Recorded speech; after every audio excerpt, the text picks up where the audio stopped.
रुचि को अभी इस बारे में कुछ भी नहीं पता। जब पता चलेगा तो पता नहीं वो क्या कहेगी।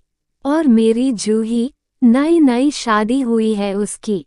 उसके घर वाले ना सही, रिश्तेदार तो उसे टॉट मारेंगे ना। लेकिन नहीं, यहाँ किसी को उसकी नहीं पड़ी। सबको महान बनना है।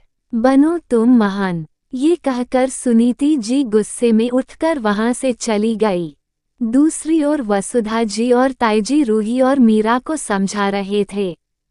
वसुधा जी बोली, आज जो कुछ हुआ उसके बाद कुछ दिन तक घर के हालात ठीक नहीं होंगे, ऐसे में तुम दोनों को सब्र से काम लेना होगा।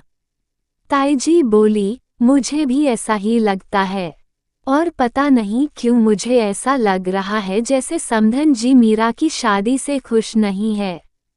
विवेक की मां ने भी दबाव में आकर शादी के लिए हाँ की है। तो बेटा तू कुछ समय तक संभल कर रहना। वो मीरा का चेहरा अपने हाथ में लेकर बोली।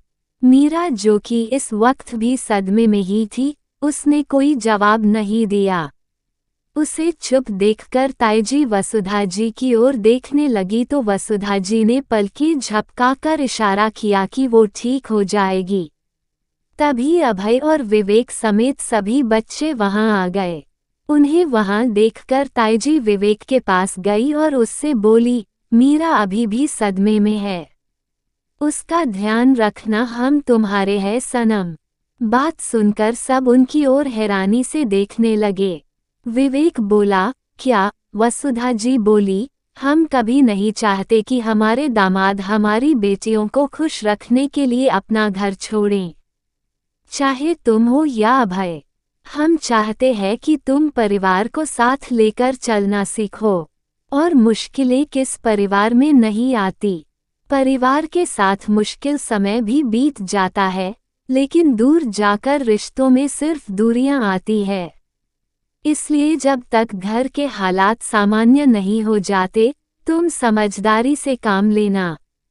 हमारी बेटियों के साथ साथ अपने माता पिता का भी ख्याल रखना।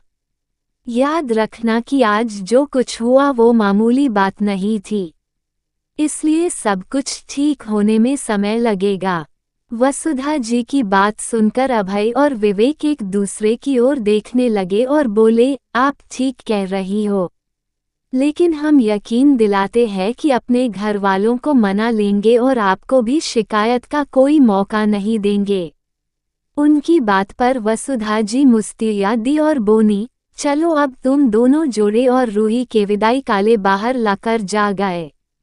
बाहर जाफर रहा कंपिफ पाल जनय के घर वालों के पास गए।